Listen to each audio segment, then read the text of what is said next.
Située sur la côte sud, le long de la rivière Salée, Pointe-à-Pitre est la ville la plus importante de la Guadeloupe. Elle possède, avec la marina du Bas du Fort, rendue célèbre par la route du Rhum, un port de plaisance vaste et moderne. En arrivant vers Pointe-à-Pitre, défile l'îlet Gausier avec son phare qui est un amer remarquable pour l'approche de jour et encore plus de nuit. Le chenal, qui est prévu également pour l'important trafic maritime de commerce et de passagers, est parfaitement balisé. Attention, les Antilles sont en zone B. La couleur des balises est inversée par rapport à l'Europe.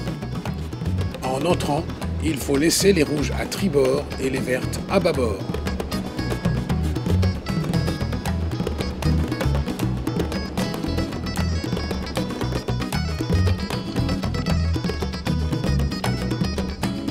Loin devant l'étrave se trouve le port de commerce et la ville de Pointe-à-Pitre.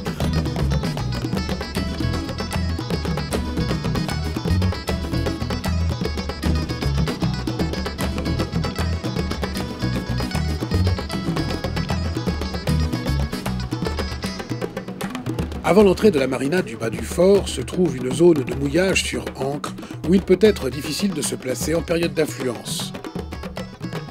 Assez éloignée de la rive, une annexe motorisée sera la bienvenue pour rejoindre la terre.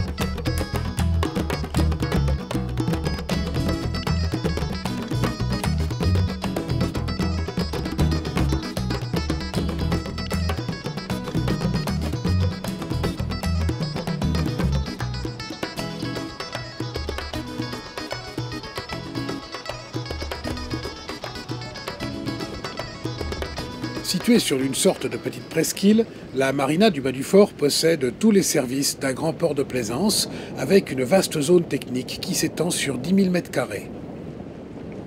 Portiques élévateurs de 27 tonnes, docks flottants, grues mobiles sont entre autres une partie de l'équipement de cette zone qui est bordée par de nombreux magasins spécialisés. La capitainerie regroupe les services administratifs dont le bureau des douanes, passage obligé pour les bateaux en escale où doit être fait une entrée à l'arrivée et une sortie avant le départ. Au cœur de la marina se trouve toute une série de commerces et restaurants, dont celui devenu célèbre de la route du Rhum, dont l'intérieur rappelle la grande saga de cette célèbre course en solitaire.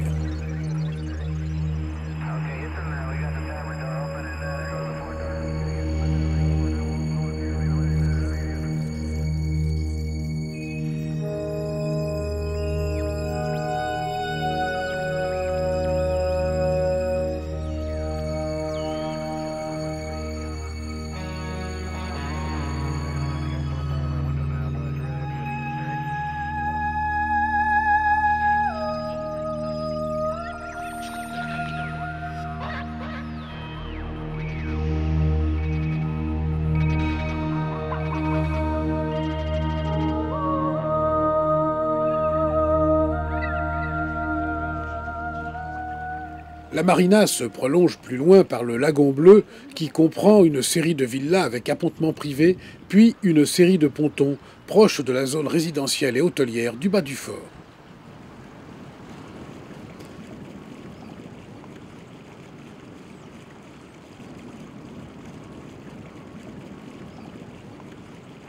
Il faut pénétrer plus loin vers la rivière Salée pour découvrir au loin les bâtiments de Pointe-à-Pitre, ville au centre très animée en journée, équipée d'un port accueillant de grands paquebots de croisière et de plusieurs zones industrielles, dont celle de Rézé, où se trouve l'aéroport.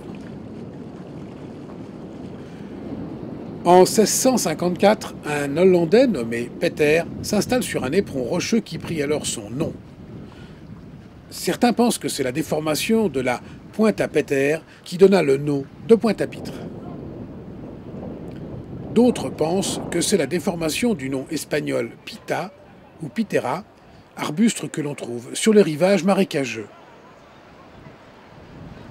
Si à l'origine le littoral du petit cul-de-sac marin était insalubre, le mouillage y était sûr.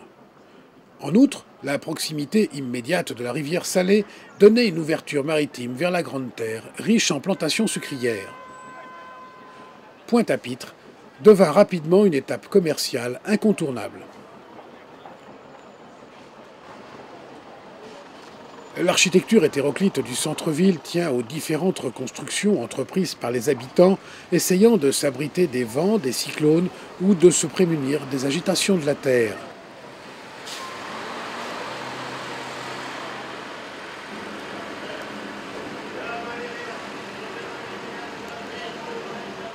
Le marché dans la Darse est un lieu où odeur, couleur, animation, tous les sens sont en éveil sur ce marché typiquement créole. L'endroit rêvé pour acheter des épices. Et en plus, regarde comment c'est bien écrit. Et je m'appelle Bénédicte.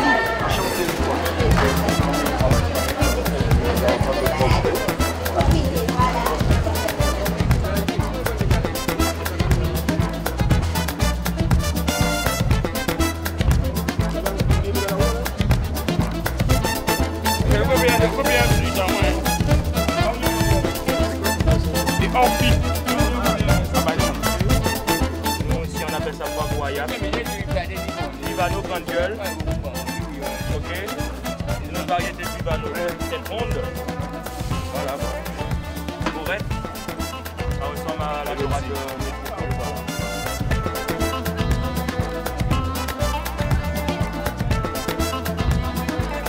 En dehors de la marina du bas du fort, il est possible de faire une entrée en Guadeloupe au sud-est dans celle de Saint-François, proche d'un important complexe hôtelier, ou à l'ouest dans celle de Rivière-Sens, marina attachée à la ville de Basse-Terre.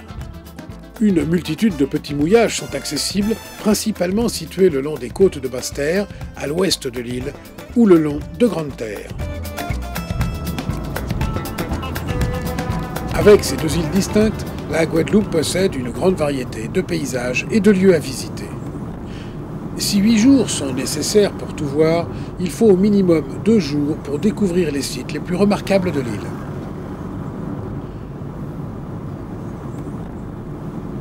Dominée par l'imposante silhouette de la Soufrière qui culmine à 1467 mètres, la majeure partie de Basse-Terre est couverte en son centre par une magnifique forêt tropicale de 17 000 hectares, classée parc national depuis 1989.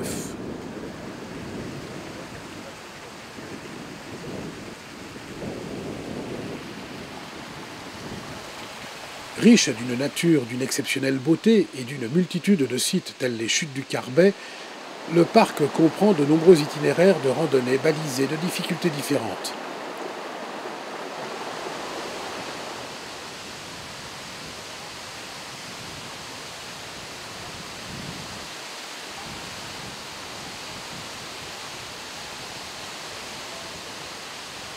La forêt y déploie une flore exubérante, une végétation luxuriante avec plus de 3000 espèces d'arbres, abritant une faune riche de 1001 espèces d'oiseaux et de quelques animaux surprenants.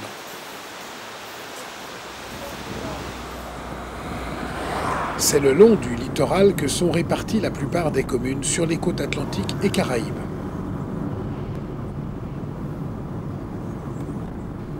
Au large, il est facile d'apercevoir l'archipel des Saintes ou encore Marie-Galante.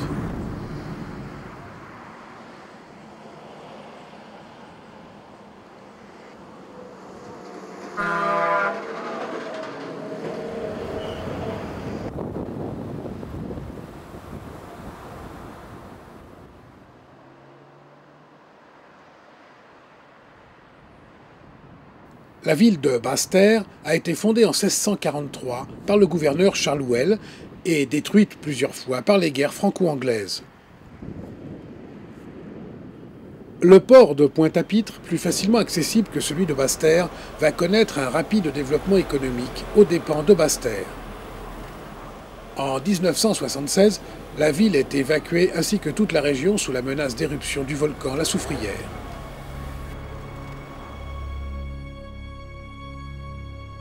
En arrivant à Basse-Terre, le fort qui porta successivement les noms de Royal, Richepense, Saint-Charles, pour devenir Delgrès, est le plus beau fleuron du patrimoine architectural militaire de la Guadeloupe.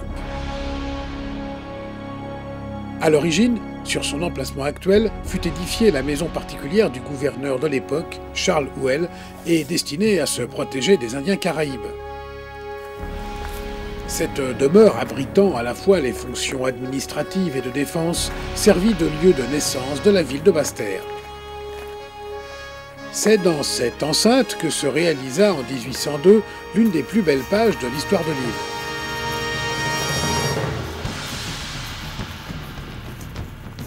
Le général Richepens, dépêché par Napoléon Ier pour rétablir l'esclavage, aboli en 1794, se heurte aux hommes du capitaine Louis Delgrès, campant dans le fort. Le capitaine et sa troupe quittent le fort à la faveur de la nuit par la poterne nord du galion pour rejoindre les hauteurs de Saint-Claude où ils trouvent la mort. Ironie de l'histoire, très peu de temps après, Richepens est terrassé par le choléra et est inhumé dans le cimetière militaire du fort.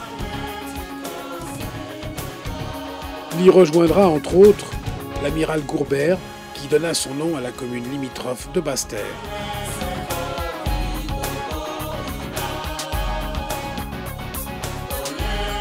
Outre ces tombes, le périmètre de ce bâtiment imposant, aux remparts bien conservés et à l'aspect massif et très caractéristique, est très proche de l'architecture militaire de Vauban.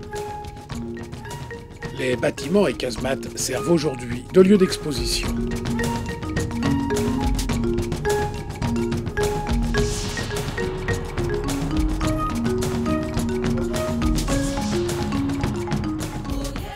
Grande-Terre se présente comme un vaste plateau calcaire dont le point culminant se situe à 175 mètres de hauteur. Ces larges plaines sont couvertes de champs de canne à sucre et, en dehors de l'exploitation touristique de son littoral sud et de ses plages, il est impératif de ne pas quitter l'île sans se rendre à la spectaculaire Pointe des Châteaux, pointe la plus est de la Guadeloupe, avec au loin l'île de la Désirade, bordée de falaises. Les rochers ressemblent aux ruines de Châteaufort. C'est le bout du monde, l'extrémité est de la Guadeloupe. C'est le cap le plus proche de l'Afrique, aucune terre émergée au-delà de la Désirade toute proche. Les vents et la mer, rencontrant leurs premiers obstacles depuis le continent africain, provoquent des vagues et des embruns qui dessèchent le plateau calcaire corallien de Grande-Terre.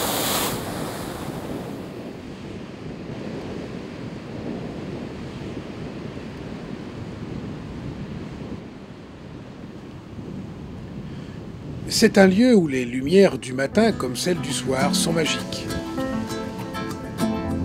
Située au centre de l'archipel des Petites Antilles, la Guadeloupe est une des escales les plus importantes d'une croisière, alliant qualité des paysages et des mouillages à l'important intérêt touristique et culturel de la région.